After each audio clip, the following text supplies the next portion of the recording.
we are going to go dive into a long list of documents and requirements that I'm going through right now for the CMHC MLI program for new construction. So as you know, if this is your first time, in the month of May, I acquired some land in the city of Saint-Jérôme. I'm going to be building a 17 unit with underground parking, some around just over 5,000 square feet of commercial space and 16 residential units. And it takes a big budget. I can't pay for it myself, so I need funding. I need financing. And this new program that started, I think, back in March of 2022, sponsored by the CMHC, is quite interesting. You can go up to 95% of loan to value on a construction project if you meet certain requirements. And the requirements fall into three categories, and that's going to be the affordability. So how about certain the rents, the rent level versus the median income and population for the area, and then the accessibility. So everything that it comes to handicap access. And then lastly, on the energy efficiency. And so in each category, you score a certain amount of points. So depending on the number of points you get, you qualify for certain features, such as, for example, a longer amortization period.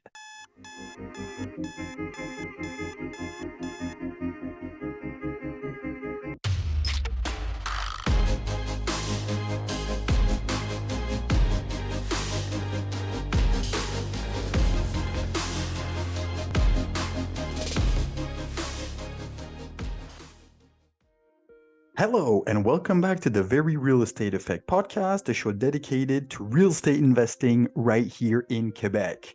And today, lucky you, it's a solo episode, and I have a whole bunch of good stuff to share with you. So before we get into it, two things. First of all, we're going to be talking today about the requirements that I have to go through for a construction project that I'm working on right now. It's a new construction. I'm going to do an MLI financing. I'm starting the file, and I'm going to be sharing today with you the list of requirements, everything that is required in order to be able to apply for funding for the program. So it's going to be really interesting. It's going to be fun. It's actually my first financing like that. And when I got the list of all the documents that are required, good thing I was sitting. So before we get into this, there is a big news I want to share with you. And as usual, thank you so much for listening. Thank you for supporting us. Thank you for sending feedback, ideas, and pitching guests that you'd like to hear on the show so we can share their story. Today, I do have something pretty significant I want to share with you guys because we are at about 110, 111 episodes. It's been over 2 years, weekly podcast, never missed a single episode, single week. And I am actually very happy to share with you something, is that I've listened to you and to your feedback.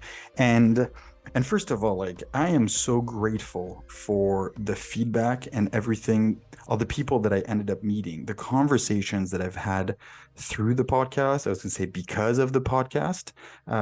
It's really just about, creating a fire and creating a cozy place. And then people kind of like hover around and just pull a piece of wood and just kind of sit on it and opens the conversation. So I've met a lot of people. Some of you listen, some of you I met at events, whether they're the Real Estate Effect meetups, whether they're other networking events, real estate conferences, you name it.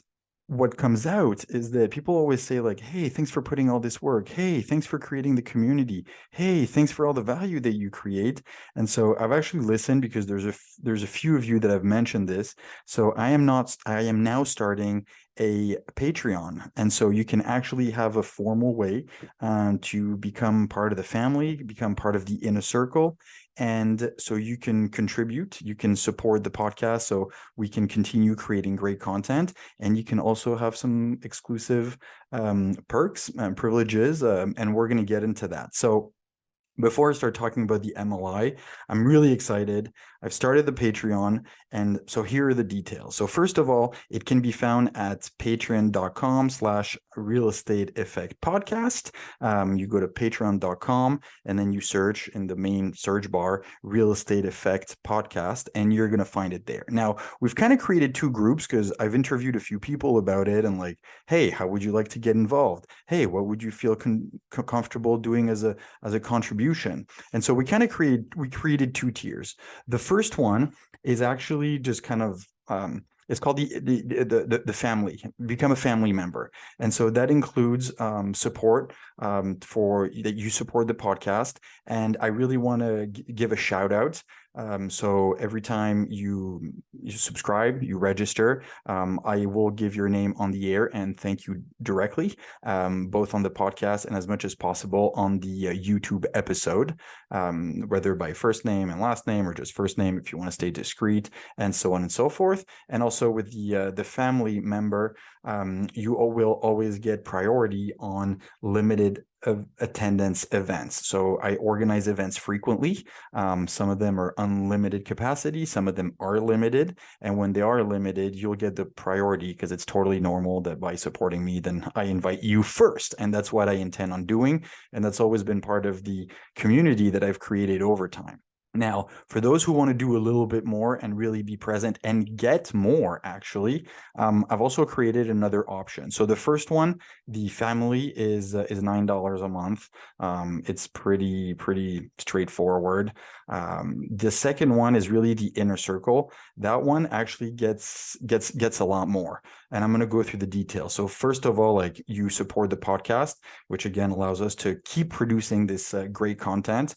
It's free and everyone can learn from it. You can share it with a friend. And I've really made a point of having people that are inspiring, people who are expert at their niche. So every time you listen to this on a weekly basis, you learn something. That's the whole purpose. I know for me, it made a huge difference. I listened to Bigger Pockets in the US for years when I was doing renovations and getting started in real estate, and it made a huge contribution. So there you go. So you can keep supporting us. Then same thing, you will get mentioned on an episode on the air and as much as possible on the YouTube as well. Then we will get for the inner circle for the second pack, like the goal is to create a tight-knit community. And on that one, I'm also going to be organizing a virtual monthly meeting and kind of some ask me anything sessions. So it'll be once a month on Zoom. The patrons who are part of that group will get the link at a specific time, and you can just ask anything, questions on deals that you're working on, questions on my deals, questions about the podcast. You ask, I'll answer as long as, it's within reason. So same thing, you'll get priority on tickets for limited attendance events. That's pretty important because, again, by supporting us, it's important that we invite you first. And then for Patreons that are part of the inner circle, I will organize some events especially for you. And so, for example, I'm planning on hosting a wine and cheese at my place in Montreal in December. You might be interested in joining us. And also, part of being in the inner circle and really sharing the knowledge, it's also to share contacts. So often I get people who contact me and say, hey, would you be able to recommend me this type of professional, whether it's for construction, whether it's for legal advice or an accountant or a notary or you name it. I have a fairly extensive list of people I work with, and I try to always have multiple in each category. So I'll be happy to share them with you. And finally, also, you'll get some exclusive content from the podcast. So after 2 years of recording, I've really discovered that sometimes like the golden nuggets, they come kind of once we finished recording the episode, because then like we've been talking for like 30 or 40 minutes, we're into it. And then I know sometimes I've said like, okay, like, thank you very much, kind of close the recording. And then we keep talking with the guest, and like, in those 5 or 10 minutes, sometimes I'm like, wow, too bad. I just wish we could have shared that with everyone, because this was value. This was gold right there. So the idea is to actually keep recording and then use take the off-air conversation and give that to post that on the Patreon platform so you can have access to it. I don't even know if we're going to edit it at this point. I think it'll just be the raw file, so you can really get to feel what it is to be recording. So there you go for the Patreon program. I'm super excited. I look forward to seeing as many of you in December for the wine and cheese. We're going to have something really, really fun. So again, patreon.com/real estate effect podcast. There you go. And also, and most importantly, this, I've always taken the feedback and suggestions. And if there are things that you'd like to see involved, or ideas of how we can other attributes or features that we can put in the packages, please let me know. I'll be happy to do it. You might have some great ideas just that I haven't thought about it. So I really appreciate your feedback. There we go. Today, we are going to go dive into a long list of documents and requirements that I'm going through right now for the CMHC MLI program for new construction. So as you know, if this is your first time, in the month of May, I acquired some land in the city of Saint-Jérôme. I'm going to be building a 17 unit with underground parking, some just over 5,000 square feet of commercial space and 16 residential units. And it takes a big budget. I can't pay for it myself, so I need funding. I need financing.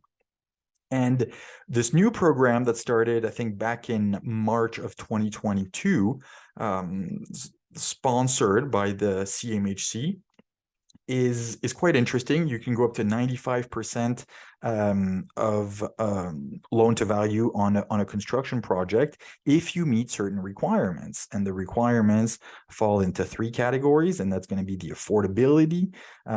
So how about the rents, the rent level versus the median income and population for the area, and then the accessibility. So everything that it comes to handicap access, and then lastly on the energy efficiency. And so in each category, you score a certain amount of points, then you sum up those points, and then depending on your total amount of points, you qualify for certain criteria and features of the program. So depending on the number of points you get, you qualify for certain features, such as, for example, a longer amortization period. Now, I've contacted several financial institutions, and the documents that they've required really does fall into 4 categories. And so the first one we're going to be talking about is about the project information. Okay. And the overall categories that I got are the project information, it's the third-party reports, it's the borrower information as a third, and as the fourth is the guarantor information. Obviously, the institution wants to be secured, and so they ask for a lot of documents. So this is what we're going to go through, starting with the project information. Obviously, anyone listening to this, I invite you to go to the CMHC website, go check out the MLI Select Program page. There's all the information. They explain it super well for every category, how you account for points, how you count them, the different categories, how you're supposed to go about it, so on and so forth. So in our case, the first document that's required is obviously that we attest for our new construction program. We're obviously invited to go to the website and go read about the program. And there is 3 documents that we need to provide. So on the affordability, on the energy efficiency and accessibility, there is a standard form from the CMHC that must be filled out by the required professional in their professional quality or capacity rather, to certify that you meet those requirements. So for example, on the accessibility, they need the architect to certify that the plans meet their requirements. Now, obviously, the CMHC is going to go and verify, and they're probably going to call the architect, rightfully so.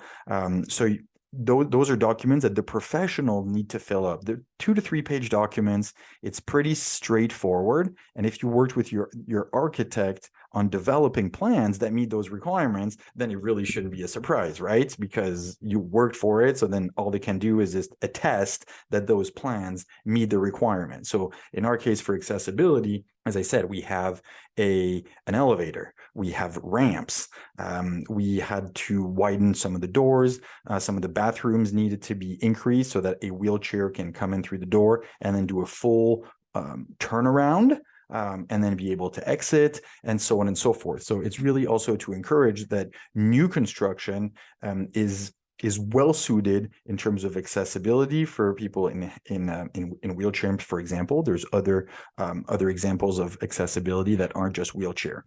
So anyways, I'll leave it at that for now. And then on the energy efficiency, same thing.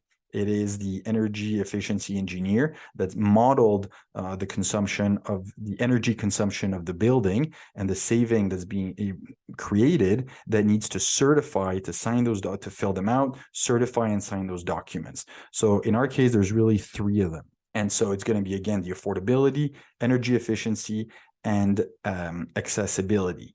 Now, they also need the detailed project budget. So what does that mean? Because construction, that's going to be a big one. So we need to go with the soft cost. So what is it that we paid in architect, in engineering? And in the engineer, as I shared before, I had like 4 different kinds, and that is the structural engineer, the civil engineer, the electromechanical, and the fire prevention engineer. And then so all the soft costs, and then there's other ones. And then also all your hard costs of construction. So we're establishing the budget right now, and then ideally kind of budgeted by area of construction. So excavation, and then concrete, and then piling, and then all those different categories, the roofing, insulation, electricity, plumbing, windows, concrete, anyways, you name it. I don't have the budget in front of me, so I'm not going to go through all the categories, but you can well imagine. So the entire construction budget. So basically, if you go to them and say, hey, I need to borrow 5 million, they want to know exactly how that million is going to be allocated and spent.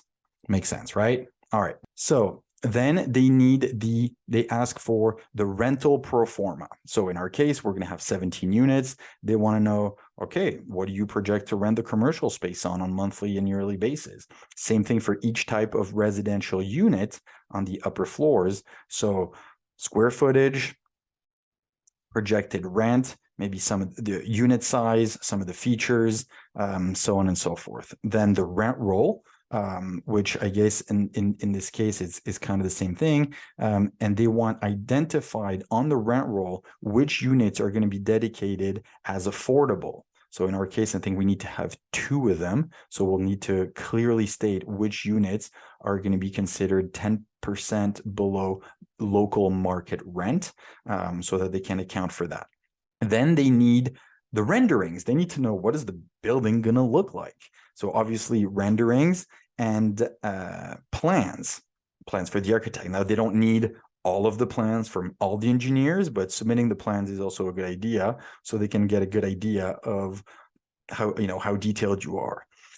Then we go into the anticipated project timeline. So they want to know a schedule. So they want to know, when do you project to start? Usually you start with your excavation. That's even before, and then you do your pilings and so on and so forth, depending on the type of foundation you need to do. So the start of the project, the completion of the project. So by when do you plan to finish your construction? And then your stabilization date. And your period of stabilization is when you finish construction, you start to lease it and you fill the building, and then you have every unit that has started to generate revenue. So basically you have 100% occupancy, and all the kinks have been ironed out after the construction. The small things have been fixed, and now the building is operating in a stable way. So what is your stabilization date? I guess for a project like that, I would give it like completion date plus 3 months or something like that. The goal is obviously to have it fully rented by the time the construction is even finished, so that as soon as it's finished, everyone can move in. You don't start leasing at that point, right? You start leasing midway through your construction, and you lease on plans. Then they are asking about, so on the project information, they want the project manager and or general contractor if he's already determined. In some cases he is, in some cases is not, but in any case they require that he has a minimum of 5 years of similar experience as the project type.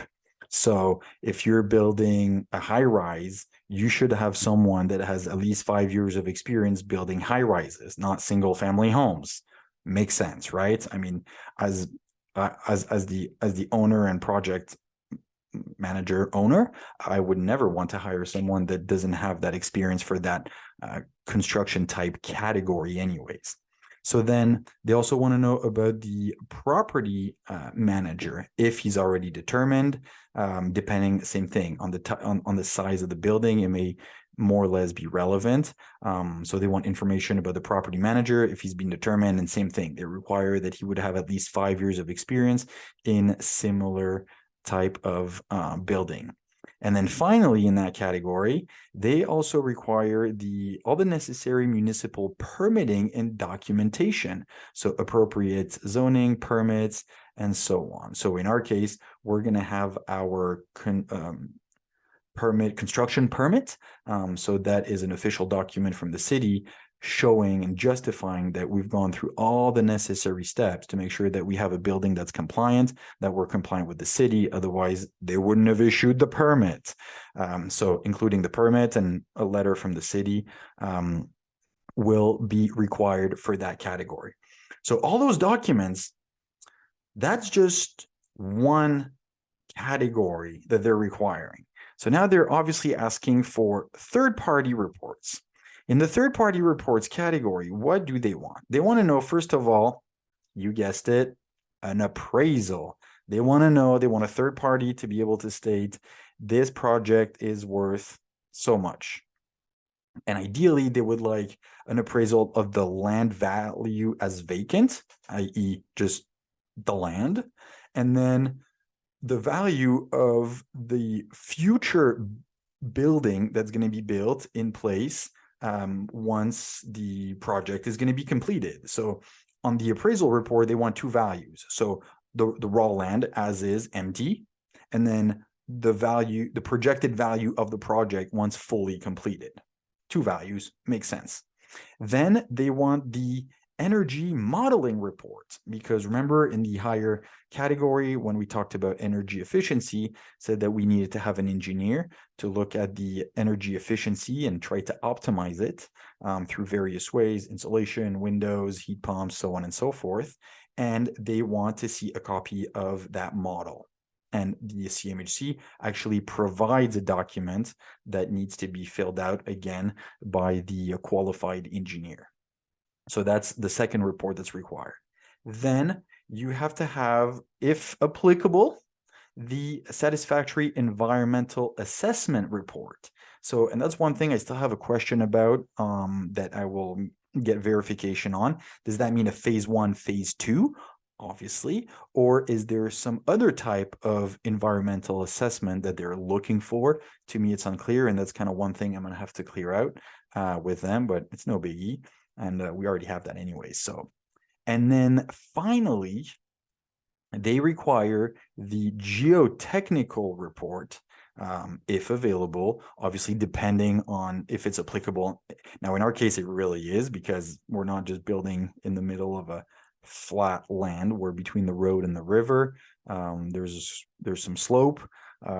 It's a sediment along the river, so sometimes it can be a bit unstable. We actually had to have a geotechnical report, and then another report by the same firm for the structural engineer in terms of how to properly anchor, and a report on how to build the foundation walls to stabilize the upper part and the building to make sure it doesn't move and basically stays put for the next 150 years. So that's the fourth report that's required. I already have all of those other than the energy.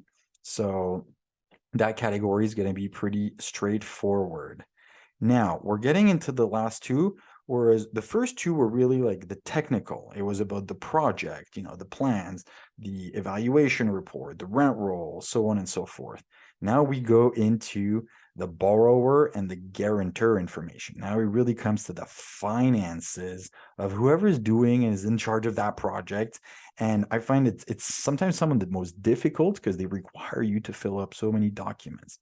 So in the borrower information, first of all, they want to know the ownership structure, an organizational chart, and ownership interest with the percentage breakdown. So in our case, it's going to be pretty straightforward. It's not that complicated, but it still needs to be prepared. Secondly, they want a current credit bureau report, credit bureau permission form attached. See the details. It needs to be signed. So basically, you need to fill the form that allows them to go run a credit check, which is not surprising. I might be able to, provide my own, but in any case, they do it again. So might as well just sign the proper document. And then they want the most recent 3 years financial statements, if not newly incorporated. Not surprising there too. They want to know, like, if it's a company who's going to be owning this project, then what does it look like from the financial history point of view? Then they will also want to see the documentation supporting that the borrower, i.e. the recipient, is fully incorporated, registered, and any supporting document that confirms that the organization has legal status in their jurisdiction. They basically want to make sure that if you're registered and incorporated in Quebec, you properly operate in Quebec, and so on and so forth. They wouldn't want, I suspect, I haven't checked with a lawyer, but like I suspect they require this. So it's not like a company that's registered in Nicaragua that is building here, but that doesn't have, I was gonna say, legal status in Canada from an incorporation point of view. They just want to make sure that it all checks out according to the jurisdiction. Remember, like, you're dealing with the bank and you need both suspenders and a belt. Finally, they want the most recent T2 tax statements, if available, from the company. Not too surprising there.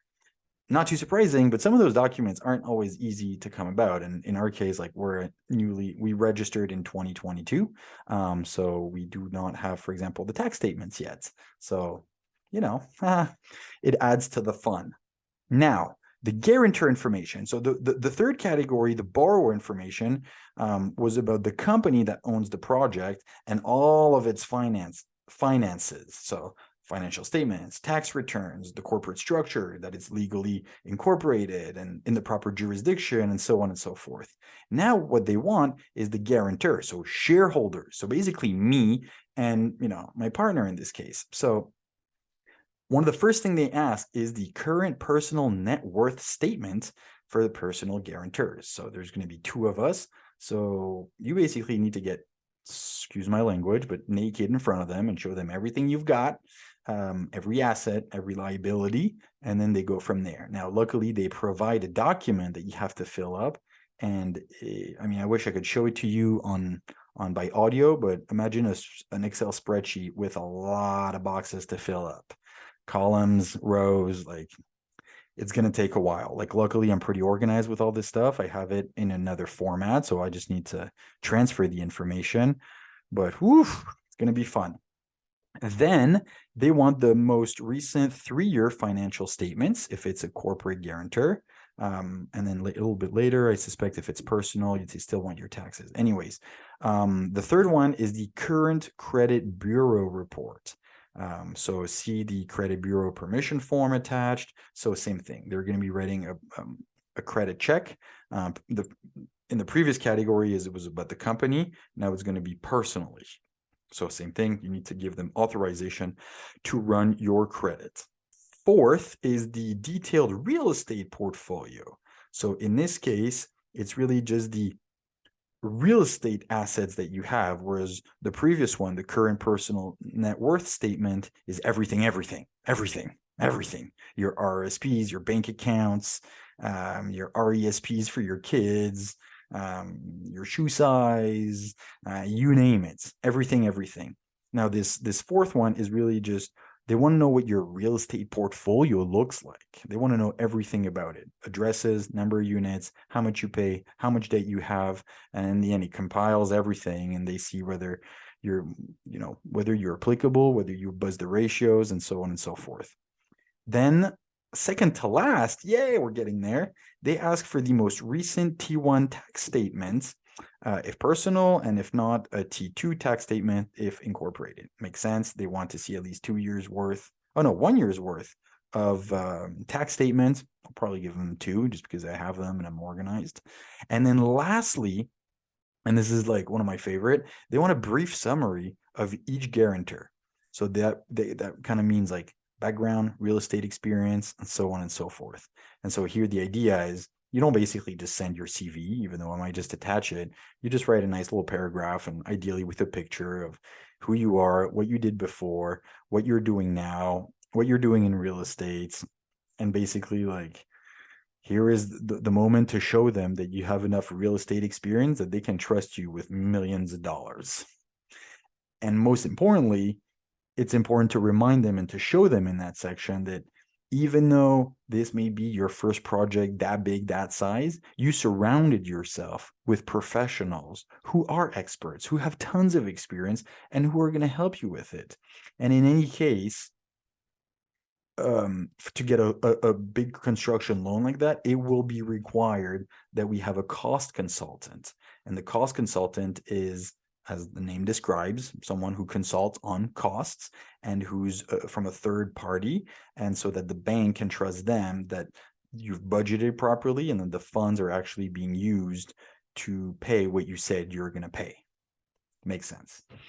So I'm going to have to go through that list. Luckily, there's some that I already have. Some I'm just going to need to update. Some I'm going to have to work with my partner a little bit because we're going to need to just, gather all those documents. And one of the key, anyone you work with, anyone who's done financing knows this, when you work with whether it's a mortgage broker or directly with an institution, and they send you a list of documents that they need, don't email them one document at a time, not well labeled and stuff like that.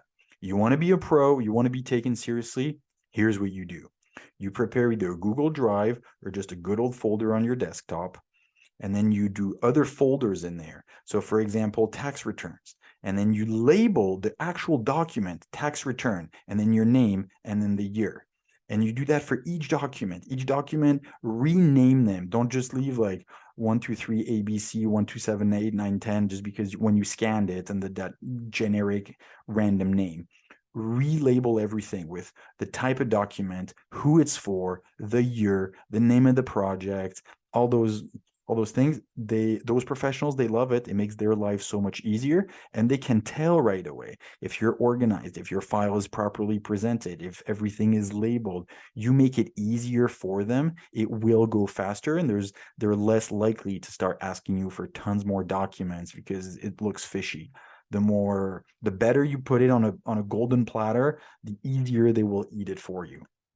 So that's what I'm going to be working on over the next little while. I got this list from someone I'm working with for the financing, and I put it in a Word document. I created a special folder, and now every time I have something like perfectly prepared, I'm just going to go on that Word document list and then just highlight it. And I know what's in yellow, it's done. Or maybe I'll do it green. I don't know. Anyways, I hope this is helpful because the MLI program, we've been talking about it now for months, but I thought it was a good idea to share the list of actual documents that are required because it's quite intensive. So just to encourage and inspire everyone who's out there to go and file an application. Maybe you can finance 95% of your project. Who knows? So there you go. I hope you enjoyed it. I hope it was interesting and valuable to you. If you have any questions, as usual, please reach out. Let me know. Ask questions. I try to answer absolutely everything we get. And as I shared at the beginning of this episode, I look forward to seeing you as a patron. Let's have a wine and cheese. Come over at the house. It will be fun. It'll be epic. So we're going to grow this community. You know that the Real Estate Effect podcast has always been to help and to inspire as many people to start investing in real estate. I know for us, it had a big impact on our lives, and I want to help as many people as possible on that path. So there you go. Keep researching your market. Right now, the economic times are presenting a fabulous opportunity. Oh no, and before we go, there's something else I wanted to share. One of the reasons why I feel confident in my real estate investing journey now is because at the beginning, I educated myself. I actually took the coaching course from the Real Estate Investors Club. It's been super helpful to me. It's broken down into 10 classes over about a 6 months period. It's taught by experts, expert investors, expert real estate experts who truly are masters at their niche, whether we're talking in terms of accounting, negotiation, in tax, in property management, you name it. And so there's the next course starting January 20th. If you're interested in getting some real estate education, I encourage you to go see it. I will put the link in the show notes. Anyways, it's CIIQ.com or .ca, and then you look for the English program, or otherwise just shoot me an email, shoot me a text, write me a little DM somewhere, and let me know that you're interested, and I'll even hop on a call with you and get you all the information you need so you can join the next group starting at the end of January 2023. There you go. Hope this was fun. I certainly had a blast. Now I've got a lot of work to do and tackle that list. So thank you very much for listening. Share this episode with a friend who could benefit from this conversation, and I'll talk to you next week. Signing off.